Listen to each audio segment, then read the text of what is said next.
2026 ஆண்டு IPL தொடரின் முதல் போட்டியிலேயே அம்பையரின் தீர்ப்பு குறித்த சர்ச்சை வெடித்தது. ராயல் சேலஞ்சர்ஸ் பெங்களூர் மற்றும் சன்ரைசர்ஸ் ஹைதராபாத் அணிகள் மோதிய ஆட்டத்தில் அதிரடி வீரர் ஹென்ரிக் கிளாசன் அவுட் ஆன வீதம் சமூக வலைதளங்களில் விவாதத்தை கிளப்பியுள்ளது.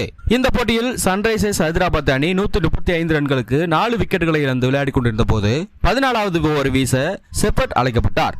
அந்த ஓவரின் முதல் பந்திலேயே கிளாசன் ஒரு பெரிய ஷாட் ஆட முயன்றார். பந்து உயர எழும்பி டீம் ஹிட் விக்கெட்டில் நின்றிருந்த பில் சால்ட் பிடித்தார். ஆனால் கேட்ச் பிடிக்கும் போது பில் சால்ட்டின் கால் எல்லை கோட்டிற்கு மிக அருகில் இருந்தது. இதனால் சந்தேகமடைந்த கள அம்பையர்கள் 3வது அம்பையரிடம் முறையிட்டனர். 3வது அம்பையர் பல்வேறு கோணங்களில் அந்த கேட்சை ஆய்வு செய்தனர்.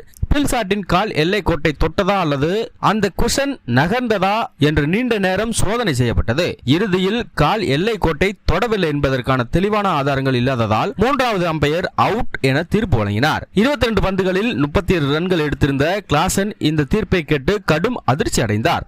அம்பையரின் தீர்ப்பு வந்த பிறகும் கிளாசன் மைதானத்தை விட்டு வெளியேறவில்லை. எல்லை கோட்டிற்கு அருகே நின்றிருந்த அவர் அங்கிருந்து 4வது அம்பையரிடம் இது குறித்து நீண்ட நேரம் விவாதித்தார். பில் சால்ட்டின் கால் எல்லை கோட்டை தொட்டதாக அவர் வாதிட்டது போல தெரிந்தது. மிகவும் அதிருப்தியுடன் காணப்பட்ட கிளாசன் மைதானத்தை விட்டு வெளியேறும் போது தனது தலையை அசைத்தபடி அதிருப்தியை வெளிப்படுத்தினார். பெரிய அளவில் எதிர்க்கவில்லை என்றாலும் தொழில்நுட்பம் வழங்கிய தீர்ப்பை அவரால் மனதார ஏற்க முடியவில்லை என்பது அவரது உடல் மொழியில் தெரிந்தது. சன்ரைசர்ஸ் ஹைதராபாத் அணி சிறப்பாக முன்னேறி கொண்டிருந்த நேரத்தில் கிளாசன் விக்கெட்டை இழந்தது அந்த அணிக்கு ஒரு பின்னடைவாக அமைந்தது. இது 2026 IPL தொடரின் முதல் பெரிய சர்ச்சையாக மாறியுள்ளது. இந்த போட்டியில் சன்ரைஸ் ஹைதராபாத் அணி 20 ஓவர் முடிவில் 9 விக்கெட் இழப்பிற்கு 201 ரன்கள் குவித்தது. அடுத்து ஆடிய பெங்களூர் அணி 15 ஓவர்களில் வெற்றி இலக்கை எட்டியது.